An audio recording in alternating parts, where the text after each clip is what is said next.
Hey everyone, welcome to tonight's late night happy hour. Brian Kamenetzky, Andy Kamenetzky.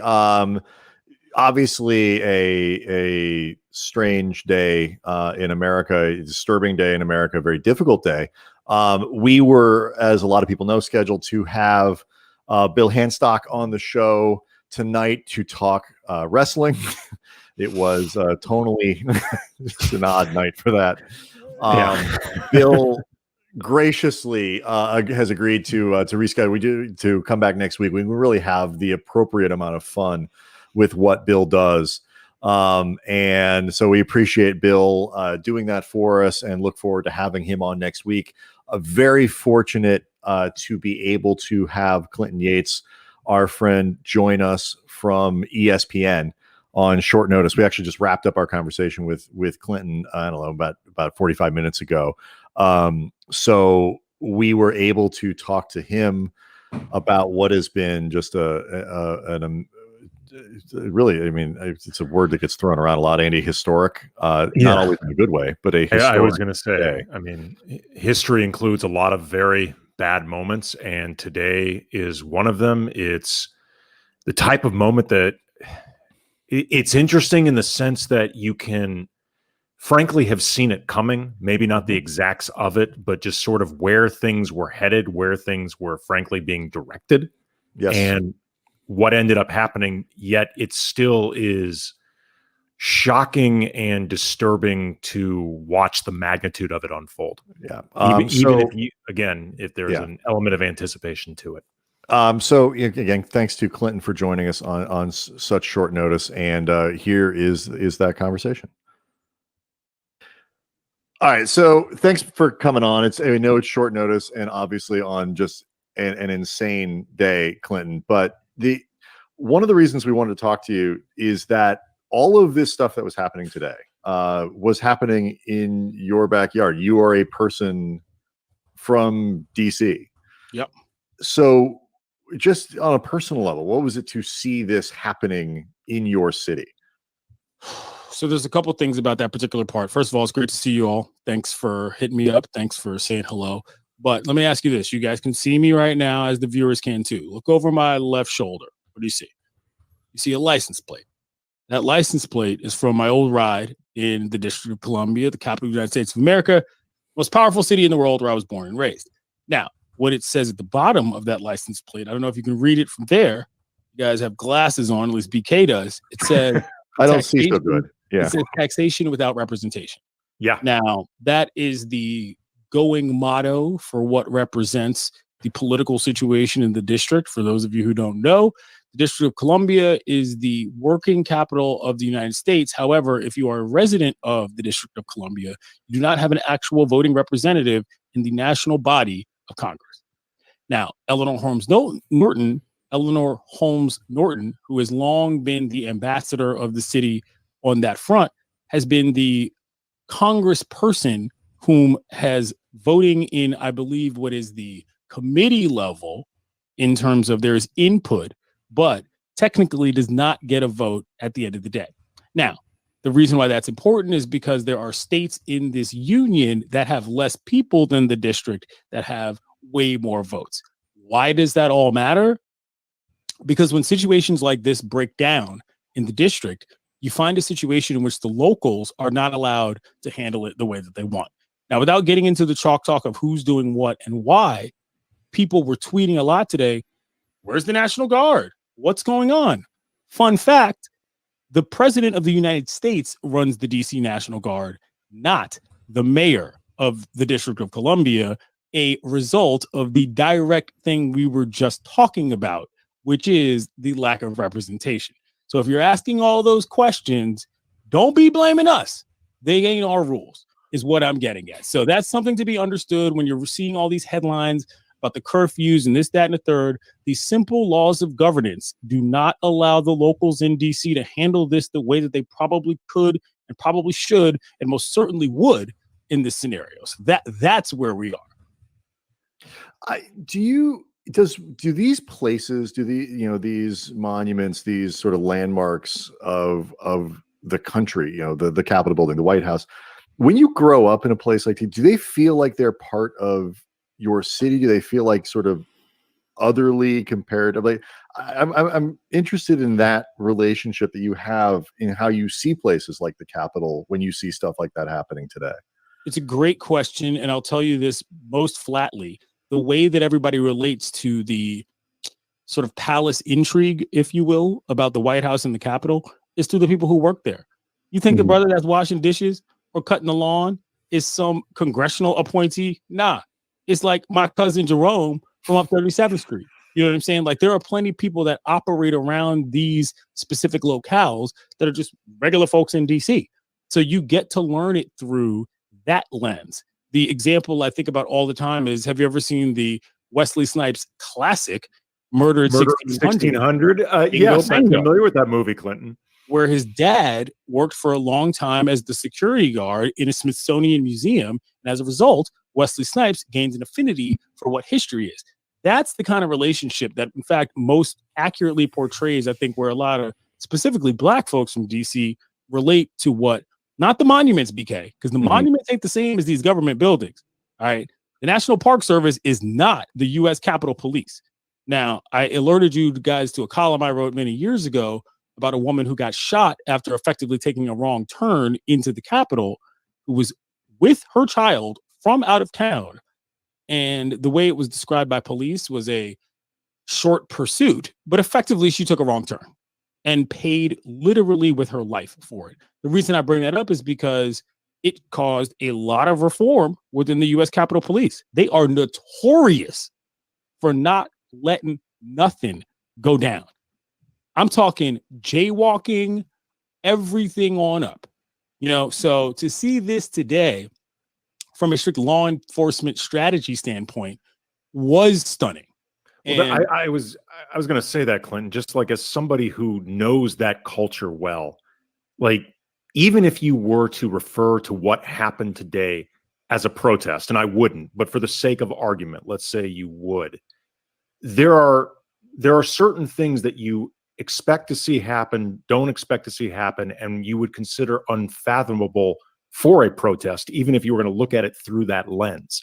And the idea of the Capitol not just being stormed, but being stormed with the type of ease that we saw today. I mean, the relative pushback was pretty much non-existent compared to what you would see in pretty much any type of protest setting where you start to deal with buildings, landmarks, what have you.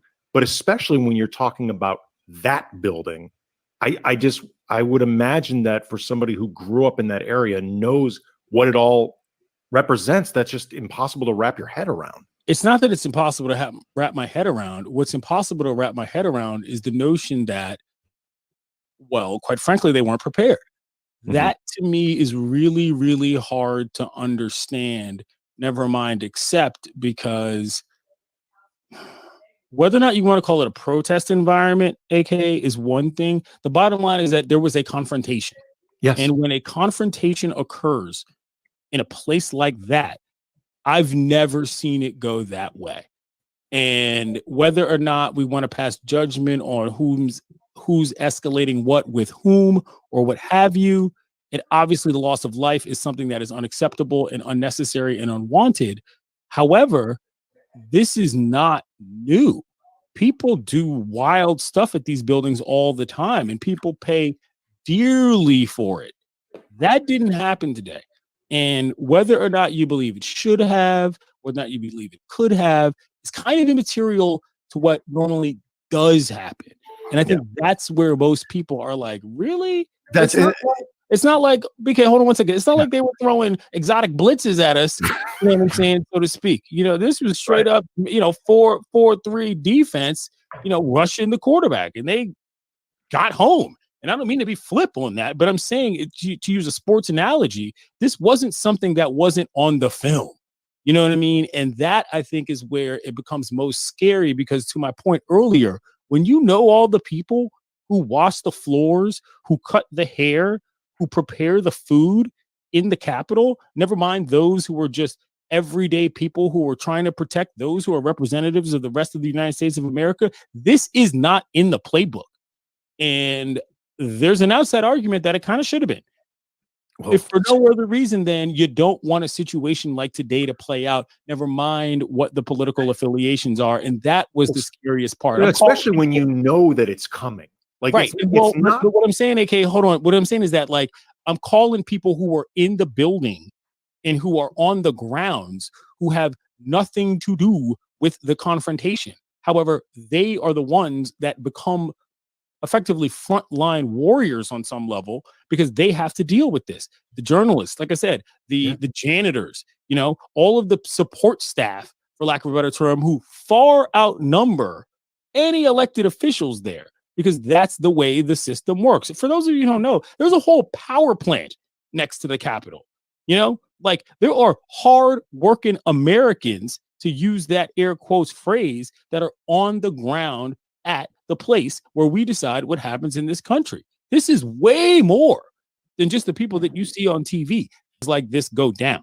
It's the ancillary folks, to use a sort of judgmental phrase, who are involved with the everyday machinations of the U.S. Capitol, who are then at risk because of some political scenario that they had nothing to do with in terms of what they actually feel. And that is what sucks. That's what's blowing up my Twitter feed. That's what's blowing up my texts, is people being like, yo, you talk to Uncle, what's his name? You talk to your cousin so-and-so, like, what's going on? Did they go to work today? What's happening? We need to know, because you're never really familiar with how those people get involved until you hear from them on the ground, because those are the people that come home from work and tell their families, people like me and my family who grew up in and around the city, because that's just where we were born, where we were raised, and where we live.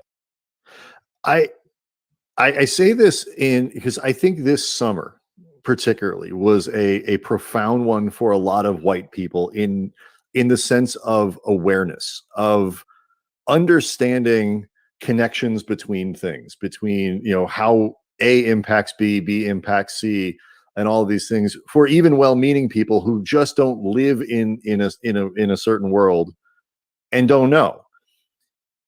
I hadn't thought of that.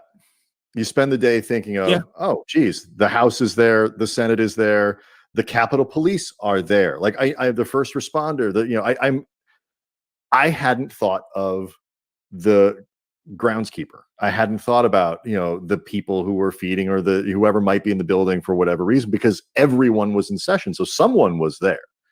Yeah, that's fair. And what is the? I don't even know if this is a question anybody can answer or you can answer, but like, what is the what is the next step in being able to remember those things, like being able to have a more holistic understanding of who is impacted when things like this happen? Because I consider myself somebody who is both well-meaning and willing to be open-minded about the things that I don't know and don't understand. And I did not think of this. Well, I think that, BK, is exactly where it comes, is by not being so enamored with your own, pardon me here, your own ignorance. Because that is something that I think a lot of white folks do, is that they're like, oh my God, I can't believe this. How could this be? Well, I mean, you know, again, and this, BK, this is not about you personally, but like, yo, I just told you that's how it can be.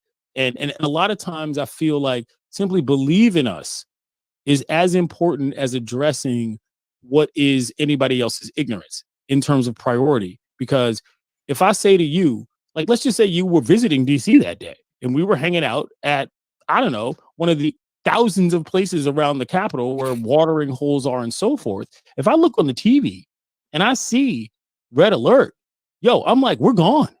And it's not because of what anybody thinks about regarding politics. It's because on the ground, we got a problem. You know what I mean? And there's no real way for me to convince anybody to simply believe that this is what it is, outside of not talking about the fact that y'all didn't know. That's immaterial at this point.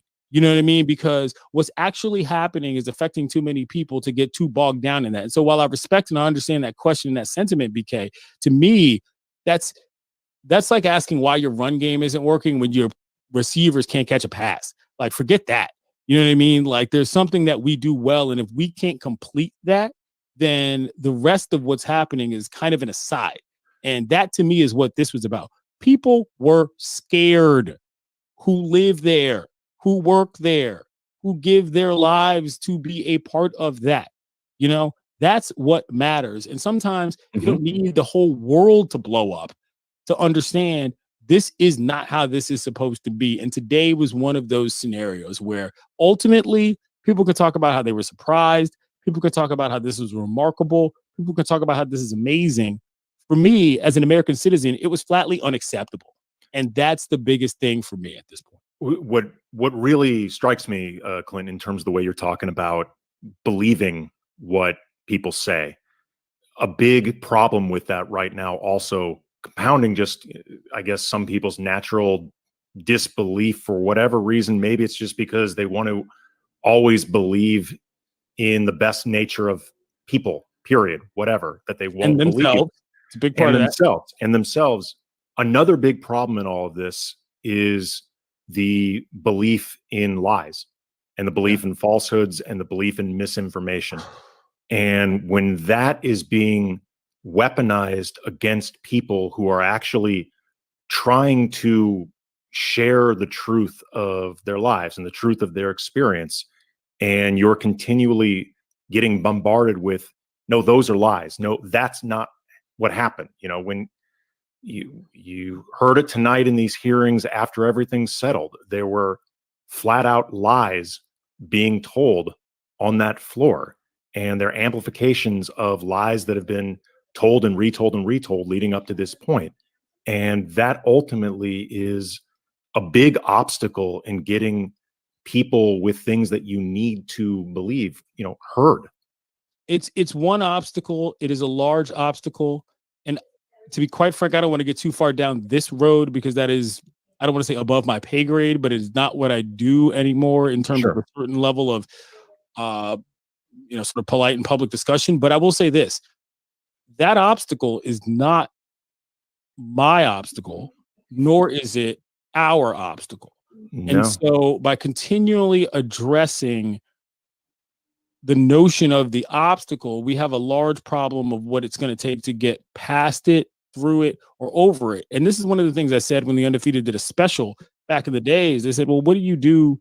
How do you communicate this to the friends and the allies in your world? I said, listen, I be telling white folks the same thing. Go ahead, talk to your white families. Talk to your white friends. You don't need to talk to me.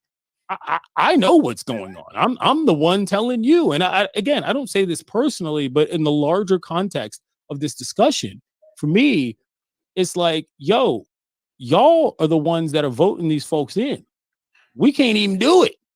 Never mind what we would do if we could. And so whether or not the judgment on what these choices are that certain elected officials make is one that I or anybody else agrees with is kind of beside the point, because whatever the truth is of anybody else's lack of understanding is not mutually exclusive to what any other person's life is. And so whilst all of these people may very well believe that they had good reason to storm the Capitol, that doesn't change what somebody I know who's there's feeling is. And if we can't communicate those two things sort of on the same highway, yet not in the same lane, then we're all screwed. Because, and I've written this before in columns, like, yo, black safety is not about the relative understanding of white folks' fears being assuaged.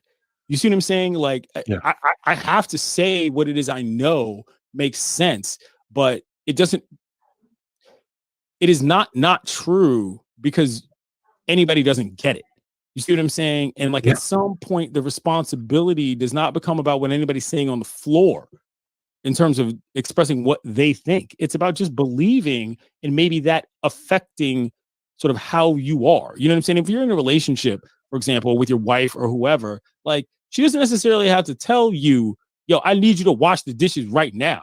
She can say, I don't really love it going to bed with the dishes dirty. You know what I'm saying? And you or whomever can intake that and thus act upon that without saying, well, I can't believe you don't think I would wash the dishes unless asked. Man, forget all that. Just wash dishes.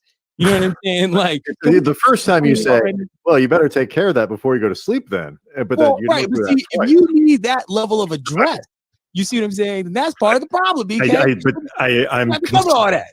It's it's concerning to watch seemingly a lot of people who need the direct dishes directive in order to understand what we're talking about. Sure. And that, quite frankly, is the difference between, and I've said this before, and I don't think a lot of people understand what it means, that's kind of what soft supremacy and privilege is. You don't have to actually do it because nothing's going to change. But if I don't comply, I die, so to speak. I don't get the benefit of the doubt on, well, you might have been trying to do this, or, well, you maybe had a point, because if I'm not around to defend that, it doesn't matter, and that's kind of what I'm saying. And that obviously dishes in a kitchen are not of the same import, but the idea is the same. We can only do so much. And by we, I mean Black Americans, to tell y'all, hey, this is dangerous. We should not have to go to please stop in order for it to cease, for the greater good of everybody, not just the sort of talking point of equality or whatever sort of unity and union we think that we have. Yo, just stop doing the whack stuff, please. That's the easiest way to sort of solve whatever the problem is that I think anybody wants to describe. And that's really hard for a lot of folks. People don't like being told what to do. They don't like to think that their innate judgment is off base. That's really difficult to get through to a lot of people. And that has nothing to do with race necessarily, but it does have a lot to do with how people handle situations in terms of, I guess what we'll just call accountability. That's really what it is. One of the things about the last couple days that I find interesting is that it's not just today. The things that have, whether you want to talk into the crossover in sports, that constant now intersection between sports and quote unquote real life, and the way that athletes, particularly basketball players, interact with it. Yeah, started last night. It wasn't today. It was yesterday with the news. We spent some of the time after the Lakers were done. They beat Memphis on, I don't even know what day it is. Tuesday. So it was Tuesday. Talking to Wes Matthews about the police officer who shot Jacob Blake, who will not be charged. Right. Later that night, both sitting senators in Georgia lost in the election. A lot of grassroots in the runoff. A lot of grassroots efforts, not explicitly from LeBron's More Than a Vote group, but I think we're all pretty sure who they're pulling for. But also too, the support for Raphael Warnock was driven in a lot of ways. The awareness of him and all of these things was driven in a lot of ways by actions from players on the Atlanta Dream and the WNBA. 100%. So much of this 24-hour period, and we had Doc Rivers talking about the events of today before the Sixers played the Bucks in Detroit. I'm just looking at my list to make sure I understand this right, get it right. They took a knee. The Celtics and Heat briefly walked off the court. What is this moment? I think it's obviously significant in the sense that it shows that what we saw this summer in the bubble, what we saw from athletes before that, it was not new then, and it will remain part of what athletes do going forward, and rightly so. I think it's progression, though. It's the progression of the things. It's those three things in 24 hours. The word I would use is acceleration, not necessarily progression. And the reason I say that is because that implies a sort of necessity for a plan that once again gets into these problematic problem-solving constructs that I think are not fair. I wrote a column about this that we've actually talked about before, which is yo, they didn't have to have a plan. They say, yo, shut this down, and we ain't doing it like this. We'll figure out the rest as we go, but we shouldn't have to do otherwise. And so, again, I've said this before on air, the WNBA is at the forefront and is a beacon in this, not the other way around. Not like, oh, look at that. That's nice. The young ladies decided they wanted to say something. No, dog. They talk about it and they be about it. And it worked. And quite frankly, people like to rank whom and whom are not the most effective political actors in a lot of situations. Muhammad Ali comes to a lot of lists way at the top. Colin Kaepernick is obviously an important person in that discussion. Mahmoud Abdul-Rauf is a person in that discussion. Craig Hodges is even a person in that discussion in a lot of ways, even though he's widely mocked for how he approached it. And I would say fairly in that regard because it was a little loose.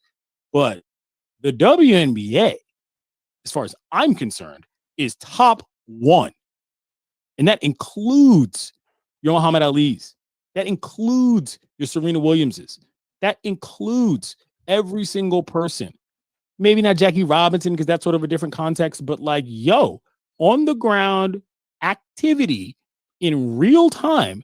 And I'm not just talking about this Kelly Loeffler situation. I'm talking about all these things that have happened regarding police shootings. I'm talking about Natasha Cloud, who during a season in which the Mystics, were playing relatively well, she said, you know what, I ain't talking to the media no more. You know why? Because 3 gunshots went through the elementary school window across the street from our practice facility. And until y'all are willing to talk about that with me, I'm not talking about basketball. The WNBA does this for a living, flatly. And I just want to make that point that whether or not it, sort of assuages any other people, I don't care. If you want to look to the people that are the athletes that are doing the most, take your behind to the WNBA because it's right there. It's been there the whole time. And this time it happened to work. The thing that really, truly impresses me with the WNBA and these efforts is because they're doing it from a place of the least amount of financial security. Like these are all athletes with, they don't have the same money to lose in theory. Like, let's just say you really thought LeBron, his activism was jeopardizing his career. Obviously, LeBron would have more financially to lose, but he also has more financially banked. And LeBron's great-grandchildren are set for the rest of their lives. Correct. WNBA players they're getting on planes the night after they win championships to fly overseas because they got to make more money in order to be able to stay afloat. You're exactly right. They are doing this with no security whatsoever. And the lack of financial security and the lack of options that don't include going overseas, like you were saying, where ironically they actually make better pay, but it's still a disruption to your life. And it's still something that, all things being equal, I don't think these players would be doing unless they realized they had to be taking these types. Hold on there. And I would like to push back a little bit because the entire reason why this makes sense is because the notion of all things being equal is just not a place that any, frankly, Black woman has ever come from in her life. And that is a huge part of this. And I say that, in terms of the intellectual discussion, again, absolutely, as it relates to Black life, which is Black women be out here. Okay. You know what I'm saying? Take a look around. Stacey Abrams, there's a reason why Georgia is doing what it's doing. And that's the thing, is that there is a very core sort of demographic element to why this works in the WNBA. Because you got sisters that ain't having it. Yeah. We ain't doing this. Nah. We ain't gonna sit by and watch this as our owner tries to sell us out in front of everybody. That's just not acceptable. It don't got nothing to do with basketball, and aka, quite frankly, it doesn't really have anything to do with money. It has to do with respecting your lineage for yourself. And that's something that I think is easy to qualify as harder to do because one is not as rich. But as a Black person, it ain't that hard to do. All right. It's the question of whether or not we are going to be believed. There's a reason why Breonna Taylor's on my wall right now. You know what I mean? It's because this is how we've survived. To tie this back all together, there's a reason why the undefeated is called the undefeated. Because we ain't going to be defeated. That's just not how at this stage of America, sort of DNA works. And if the WNBA, between the athlete, the celebrity element, the smarts, and the execution are the ones that do it best, I'm going to give them the credit. You know what I'm saying? Because they deserve it. And that's a huge, huge part of this to me. I don't think that the NBA does what it does in terms of everything that happened in the bubble. Never mind tonight. That's an aside. Mm-hmm. Today was a crazy day. But I don't think the NBA is empowered to do what they do if the WNBA has not laid the groundwork for them. And that's not a knock on the NBA. That just is what it is. And so when you're asking folks, oh, what can we do? How do we do this? Man, get some more Black women in the room. Trust me. Your situation will improve drastically, instantly. And that's something I got to believe because, what I'm saying, that's just who I am. That's just the real. We were talking before about Black people being believed when they share their experience, when they share what is going on in their lives and the obstacles they have to deal with. The success that the WNBA had with Raphael Warnock, and particularly the Atlanta Dream, do you see that as even like on a smaller scale level, an example of being believed and like people actually listening? A little bit, I do. And if for no other reason than the actual numbers. I mean, Warnock was polling at what, 9%? It's phenomenal. What all of a sudden, it's amazing. Dream comes out, Phoenix's team comes out, and they're wearing t-shirts. He jumps up to 14% in like a week, jumps up to 28% in like a month. Next thing you know, he's forcing a runoff. Next thing you know, he's winning the whole daggone joint. So yeah, I mean, it's not even I don't even need to sort of tap into the psychologies of any of it. I can just look at the numbers. You know, like I'm still from DC. I still know how to talk these political daggone figures. And when somebody does one thing, all of a sudden somebody jumps in front, especially in a state like Georgia. Oh yeah, you can point to one or two things. And the one thing, it's obvious, is the WNBA. Stacey Abrams is another, but like that's a whole other political discussion. But my point is that like, yeah, that is being believed, but it shouldn't have to come at such a moment of desperation, in my opinion. And that kind of undercuts the sort of kumbaya notion of, oh, we listened to them and it worked out. Like, this is not what working out looks like, you know? And whilst it might be a sort of intellectual acceptance or even an emotional acceptance, like it still is not necessarily physically manifesting on the ground in a way that's going to make everybody safe, which is ultimately what we're here for. You know what I'm saying? Black folks ain't out here trying to prove people wrong so we can fight. We're trying to chill them out of our business. You know what I mean? Like that's literally what we've been trying to do ever since we arrived, you know? And a lot of these things, I think people, because of the way that, again, soft supremacy exists, and I've written about this in columns before, they believe that anytime you say no, it means F you, or that any disagreement is a fight. That's not what it is. It's simple boundaries based on what we believe to be respect that is influenced by generational trauma that has killed our people when we were not making ourselves safe enough. And we continue to sacrifice because we know it keeps us alive, never mind the rest of the nation. And that's mega important, yo. You know what I'm saying? We ain't just doing this for us. We're doing this because, like, yo, that's what we do. We're out here trying to live. You know, what's going on? Why would we be out here fighting when we could be out here chilling? You know, it's just much easier that way. One of the things that I think is if my understanding of that story is correct, is that because you referenced before, like the idea of a plan, like, do you need one? Do you have to have one? Or do you do what you think is the right thing to do in the moment and figure it out later? Is that how smart and prescient the players on the Dream were in how they approached this? Yeah. If they come out and start screaming her name and all these other things, and Kelly Loeffler this and all these other things, they elevate her. If they say his name, they elevate him. Correct. And they talk about him. And they didn't actually say anything. Mm-hmm. They presented it. I mean, things were said, but the ultimate message that, and the reason I'm bringing this up, BK, is because people used to always argue, well, what's the point of what the NBA is doing? Black Lives Matter on the court doesn't make any difference, dog. It makes a huge difference. Perception matters. And I've used this example before, which is it doesn't necessarily matter to, I don't know, the Republican aide that lives in Capitol South. It matters to the kid in Iowa who loves the NBA or the WNBA and sees his favorite athletes or her favorite athletes saying, yo, we don't live like this anymore. So when Racisto Uncle drops by, you know, and says something wild at breakfast, that kid is like, yeah, nah, that's just not what's up. How do you know that, son?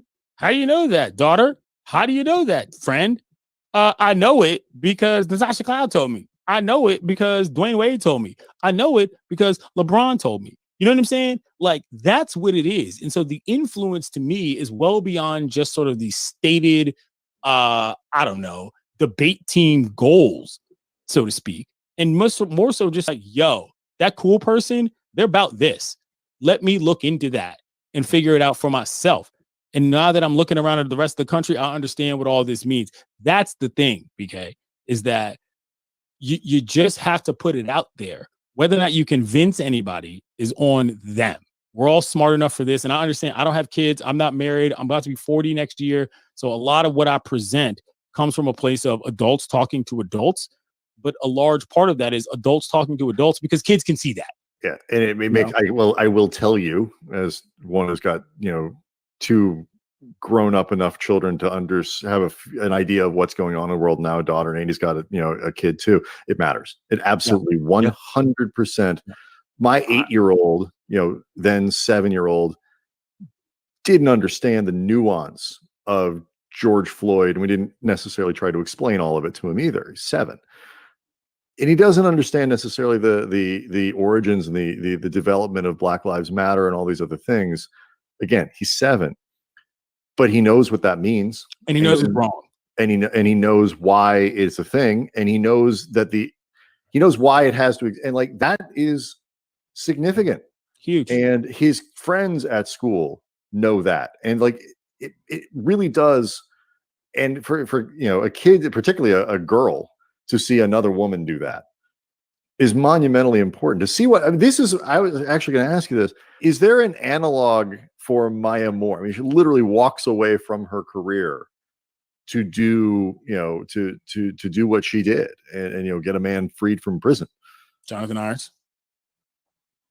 No. And I think the interesting thing about Maya Moore that people don't realize is that, number one, how Maya came to this is one of the more remarkable elements of this story. Prison ministry is something that I think a lot of people who don't understand how the actual sort of child to prison pipeline works for a lot of people don't realize how important prison ministry is. And I'm not some big God Squad guy. Like, this is not me sort of proselytizing on the side at all, but it is a very large part about mental health in the prison community, which is, God and in general being able to interact with humans who do have a life on the outside and who are able to relate to people on the inside through faith, through worship, through fellowship, whatever it may be. That's how she met Jonathan Irons. Like, that's what Maya's family does, because she grew up in the church on some level, and that's how they connected. And that's important because I spent some time with her a couple summers ago. Number one, when she was at the Congressional Black Caucus speaking on this matter. And number two, when we spoke to the Marshall Project for an Undefeated panel, that was very interesting. And I thought was one of the more informative things that I've sort of ever done in my life as a journalist. And the reason why is because here's what she said. She said, listen, I've been Maya Moore my whole life.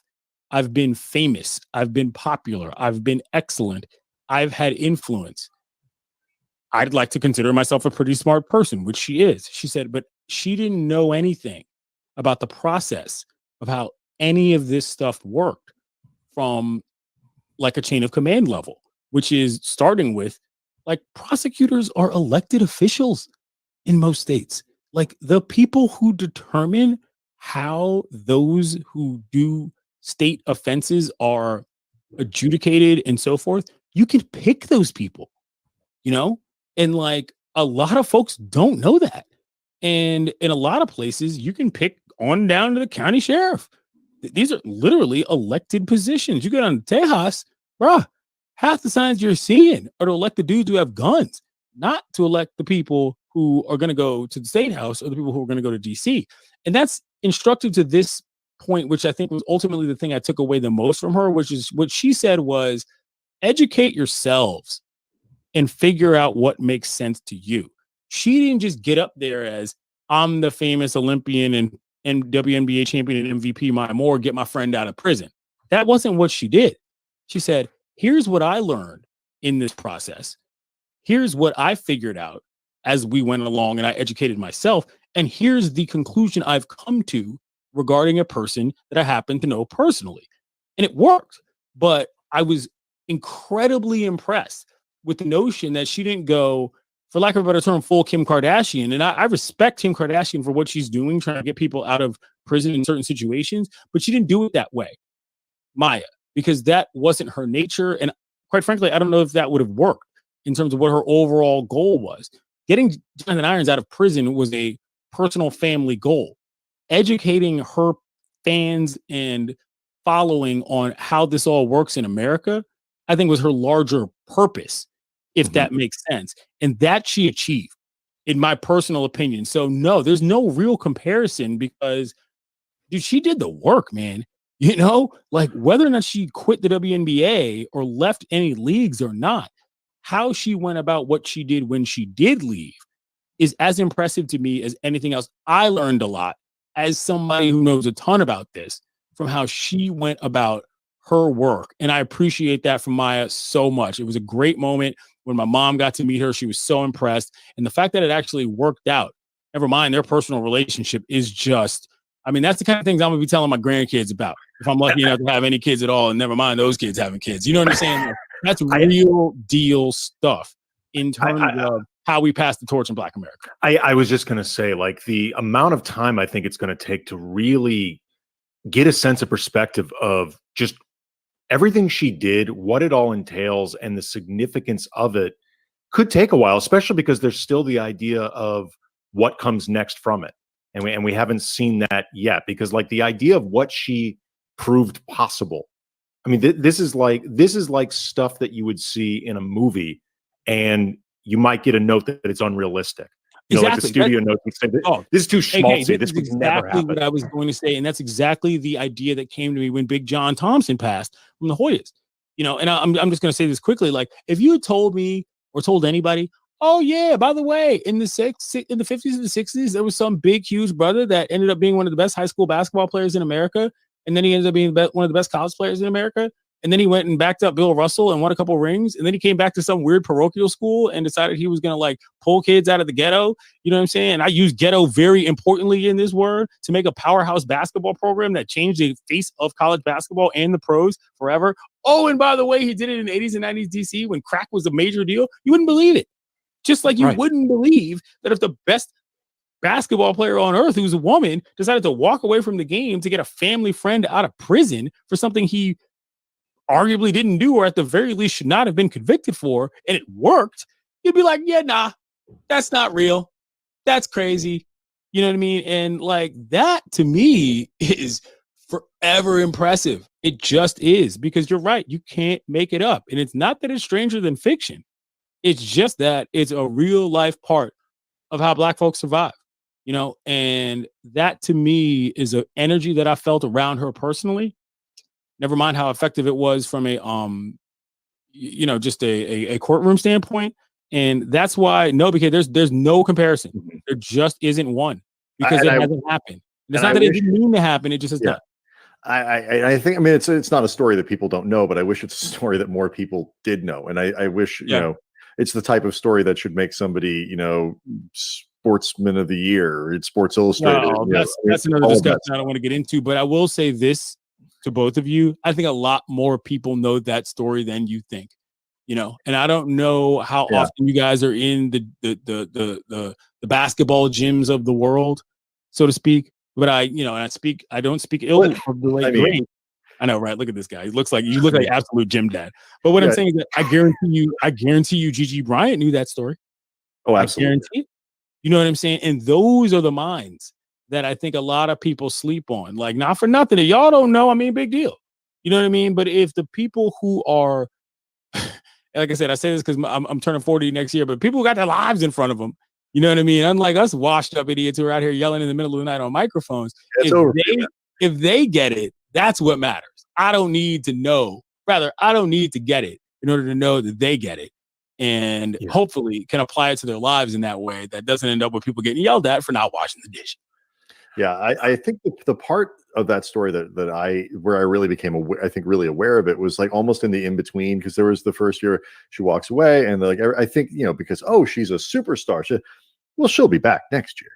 Yeah. And then there was a lot of discussion about, she's focusing on her faith. People weren't really sure what was going on. It was difficult to ascertain what the purpose was, etc. And then next year rolls around. Oh, no. I'm not done yet. I'm doing this. This is a thing that isn't just a one-off. Like, this is bigger than basketball. Yeah, I'm not done. Yeah. And I was like, that is incredible. Like, that is not something people do. It's something that Black women do all the time, sir. That's kind of where we're at. That's what I mean by sort of believability, is that doesn't always end up on the headlines, doesn't always end up on the bottom line, doesn't always end up on your podcast or on Around the Horn, but it happens. and it So- happened for Maya in front of America, and I'm glad. Is this another example of Stacey Abrams we were talking about before? I think one of the most remarkable things about Stacey Abrams is she could have, in the wake of the election with Brian Kemp in 2016, correct? Yep. The groundswell of support around Stacey Abrams made it so she could have done a lot of things. So then, quite frankly, I think most men somewhere in that thing would be, yep, I am going to run for governor again. I am going to run for Senate. I'm going to do whatever. I'm going to make it about me. Correct. She did not. She kept making it about everyone else, and thank God she did. This is another example of what you're talking about? Yeah, absolutely. And more so, it's an example of, I also think, people feeling empowered enough not to be scared, to say, hey, yeah, this is us. This is team play at its best, and quite frankly, I'm going to go because I'm getting a little frazzled just thinking about all this, but you're right. And the reason why I'm glad you brought that up, BK, is because it can work. And it doesn't mean that you've got to overthrow, wink, everything. It means that, and this is the last example I'll use, that like when sound, smart people want to do the right thing, it can work out. Minnesota school system, Minnesota university system is exactly the example I use. They said after, I believe it was the Philando Castile situation and perhaps a couple other things that happened in Minnesota and Minneapolis specifically. It was like, yo, you know what? Minnesota school system, we just don't need the police involved in our operations anymore. Like nobody passed any legislation. Nobody had to diss anybody. Nobody had to riot. That happened, if you want to use that word to it, in terms of a police station getting burned down. But like, basically they were just like, nah, we're not really banging with this anymore. And that to me is where that point of understanding versus the so-called plan mattering becomes extremely important. The Minnesota university system did the same thing. They said, we don't need state police troopers at our games. Like, why? We're playing football. Why would we need that? And that to me is where a lot of this is going to change the most, guys, is where reasonable folks just say, we would really rather not introduce these elements of violence into our regular lifestyles under the guise of danger probably happening, because that's not really what anybody's doing anyway. We're just trying to get along. We're trying to do what we want to do. And the threat of danger, introducing the threat of violence, is not worth the effort that the presumption and execution of, frankly, love and community creates. And I will credit Minnesota for that. And that is in no small part due to one Maya Moore who played in Minnesota. And that's what it is, yo. We ain't got to fight to get along because we were not allegedly getting along before. It just means, yo, come on now. We know how to do this. We chilling. How about y'all chill with us? That's the idea. You know what I'm saying? Kind of like how y'all are chilling with me. Dude, it is an incredibly intense day. Especially I know thinking about home. Thank you so much for doing this. I know it's short notice. Guys. No, I appreciate it. And I mean, I owed you one, obviously, but this was an important thing for me to talk about. And I appreciate you guys, letting me get loose on it a little bit, because again, I know that there's I don't want to say easy, but a reflex reaction of, well, what can I do? I don't get it. What should be me? Sometimes it's like, yo, just hear me, fam. Step to the side. You know what I'm saying? Step to the side, or maybe even step behind. That happens sometimes. And in those situations, that's where, again, please believe Black folks. We ain't out here trying to sacrifice nobody. We're trying to stay alive and mind our business. Closing on this, when I heard Wes Matthews talking yesterday about the Jacob Blake shooting, and obviously he's from Wisconsin. He grew up in that area. He played for the Bucks last year, when things were happening in the bubble. I took a little bit of solace from hearing him say that he believes that Mark Lazary and the Bucks, the owner of the Bucks, will continue to do his due diligence about the situation, continue to try to apply pressure, try to make certain things happen. And the reason I took solace from that isn't because I think that's automatically going to create change, because we saw by definition of this summer and what the Bucks did, that's not necessarily going to be the case. But it's another example of what we're talking about through this whole thing, believing what other people are saying, but also too, having players feel that sense of security within their work in that particular state. Like, it's important to feel supported. Yeah. And like, I have no idea what Mark Lazzary's politics are. I have no idea what his worldview is. I wouldn't know him if he walked past me. Right. If he walked in wearing a jersey with his name on it, you wouldn't know who he was. Not unless he turned around. I have no idea. But something like that matters. And hearing the sincerity in Wes Matthews' voice that he believes in Mark Lazary doing this, because he didn't have to say this. I mean, this was unprompted. You know, that belief he has in him. Things like that, I do think matter. They do. And I noticed that. More succinctly, to really, really end this, because I got to go. I got to go talk to my dad. The reason why it makes sense to believe us is because that's why y'all like us anyway. Turns out, and that's kind of the whole thing. It's like, hey, we're cool. Y'all are trying to get in the face. Why don't you go ahead and just listen to us? It works. Stealing up your culture. We might as well believe you. Bang, bang. Anyway, all right, guys. I love you. Thanks, man. Glad the show's going well. And, that little logo, by the way, it's kind of cool. The name. Nice, isn't it? I like that. Thank you. Thank you. All right, boys. We'll talk soon. 7:10. Thanks, Clinton. Later, guys. Oh, right. So that was Clinton Yates. I technically speaking, Andy, we've got 8 more minutes. I don't have a whole lot to add to that, other than to say thank you. Thank you again to Clinton for joining us. I mean, there's a lot to unpack with that.